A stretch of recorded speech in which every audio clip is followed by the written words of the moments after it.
Pancasila adalah pemersatu,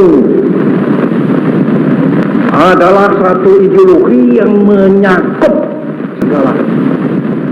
Sudah tidak asing bagi kita ketika mendengar istilah Pancasila. Sebab sejak masa sekolah, kita sudah diajarkan rumusan yang menjadi dasar negara kita yang bernama Pancasila. Pancasila tidak terlepas dari identitas bangsa Indonesia. Hal ini karena Pancasila merupakan wujud kristalisasi dari budaya asli Indonesia dan orang-orangnya. Pancasila diciptakan para pendiri bangsa dengan segala pertimbangan agar Pancasila dapat diterima oleh semua pihak yang menginginkan kedaulatan Indonesia, serta untuk mempertimbangkan tantangan dan potensi yang akan dihadapi setelah berdirinya negara Indonesia. Lalu, bagaimana sih proses penyusunan Pancasila? Mari kita melihat dari lensa para bapak pendiri.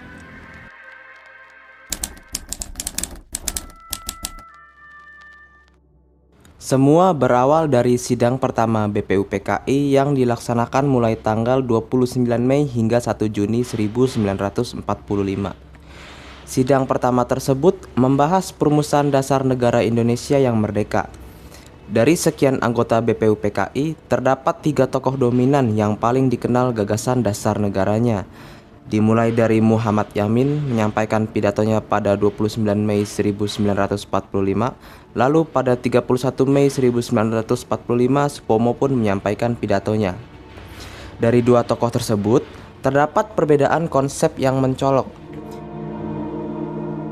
Muhammad Yamin mengedepankan unsur humanisme dan individualisme. Hal ini membuat pandangannya dalam rumusan dasar negara condong ke paham liberal. Sedangkan Supomo menggagaskan konsep integralistik. Beliau mengedepankan kesatuan dan kolektivitas dari seluruh rakyat untuk patuh pada pemerintah. Dari kedua tokoh tersebut saja terlihat kontras mengenai pandangan para tokoh pendiri bangsa dan anggota BPUPKI lainnya untuk menentukan rumusan dasar negara yang diinginkan. Kemudian pada 1 Juni 1945, Insinyur Soekarno berkesempatan untuk menyampaikan pidatonya mengenai rumusan dasar negara yang dinamainya Pancasila, yang berarti 5 dasar. Asas-asas dari pidatonya lebih mengedepankan nasionalisme kerakyatan dan mampu menyatukan pandangan dari Muhammad Yamin dan Supomo sebelumnya. Setelah pidato Soekarno, perdebatan dalam BPUPKI menjadi semakin besar dan tidak dapat mencapai kesepakatan. Oleh karena itu, dibentuklah Panitia 8 yang kemudian keanggotaannya berubah sehingga menjadi Panitia 9.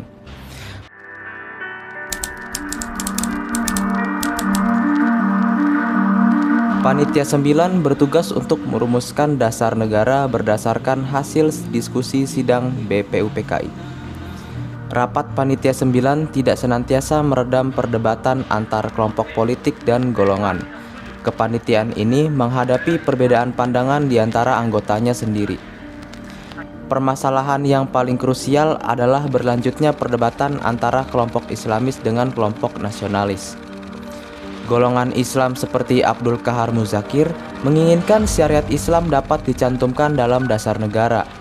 Mereka berpendapat bahwa dasar negara harus mencerminkan nilai-nilai moral dan agama yang kuat untuk mempersatukan Indonesia. Sedangkan golongan nasionalis seperti Mr. A.A. Maramis lebih menginginkan dasar negara yang sekuler. Mereka mengutamakan prinsip-prinsip kebangsaan dan persatuan Indonesia yang inklusif tanpa mengutamakan agama tertentu. Selain karena perbedaan ideologis yang mendasar, kepentingan politik faksi-faksi di dalamnya juga terlibat dalam runyamnya diskusi karena perbedaan perspektif dan visi yang ingin dicapai. Hal ini menjadi bahan ajaran bagi para pendiri bangsa. Mereka semakin yakin bahwa Indonesia membutuhkan dasar negara yang mencerminkan persatuan dan kesatuan yang mampu mengakomodasi keberagaman Indonesia.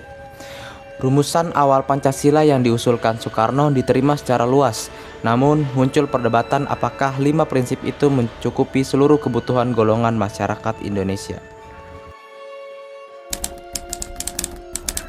Saya mendapatkan 5 poin utama yang kita kenal sebagai Jakarta Charter. Yang pertama adalah ketuhanan dengan menjalankan syariat Islam bagi pemeluk-pemeluknya. 2. Kemanusiaan yang adil dan beradab.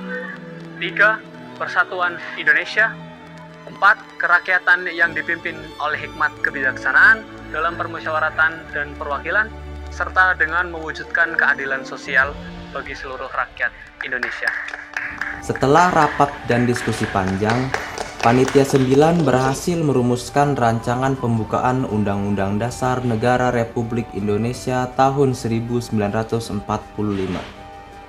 Rancangan ini dinamakan Piagam Jakarta yang berhasil dirumuskan pada 22 Juni 1945 dan mengandung 5 prinsip dasar negara. Hasil rumusan Piagam Jakarta ditanggapi dengan keberatan oleh banyak tokoh, terkhususnya golongan non-muslim yang banyak berasal dari pelosok timur Indonesia.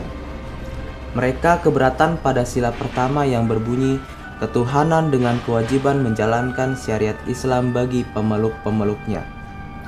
Golongan non-muslim melihat ini dapat berpotensi mengarahkan Indonesia menjadi negara Islam yang dapat memicu pertikaian karena ketidakadilan dan eksklusivitas antara muslim dan non-muslim. Adapun golongan Islam moderat yang merasa rumusan ini masih terlalu sempit dan akan merujuk pada polarisasi. Interupsi. Kenapa? Beta tidak setuju. Indonesia bukan cuma Islam. Beta bukan orang Islam. Kalau gini saya keluar Indonesia saja. Setuju dengan Tenang guys, ini rapat, bukan hal yang lain, ya kan? Kita sebagai masyarakat yang sudah berpendidikan tinggi ya, kita harusnya tidak perlu marah-marah. Mari kita renungkan, dan sebenarnya ide dari saudara Yohanes sendiri ada baiknya.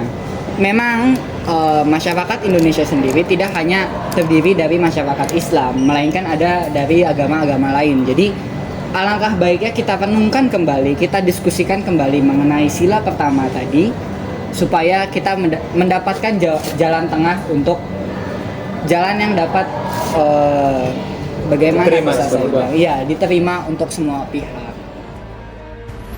Oleh karena itu, diprakarsai oleh Muhammad Hatta, beliau mengadakan rapat dengan para tokoh dari golongan Islam setelah ia didatangi oleh perwakilan dari Indonesia bagian timur. Disepakati bahwa sila pertama akan diubah menjadi ketuhanan yang Maha Esa. Perubahan ini menjadi sejalan dengan gagasan awal Pancasila pemikiran Soekarno. Setelah pembentukan PPKI dan menyerahnya Jepang kepada sekutu, para pendiri bangsa negara memproklamasikan kemerdekaan Indonesia pada 17 Agustus 1945. Keesokan harinya, PPKI mengadakan sidang untuk mengesahkan konstitusi negara. Maka pada 18 Agustus 1945, Undang-Undang Dasar Negara Republik Indonesia tahun 1945 yang mengandung ideologi Pancasila disahkan menjadi konstitusi negara dan dasar negara Indonesia.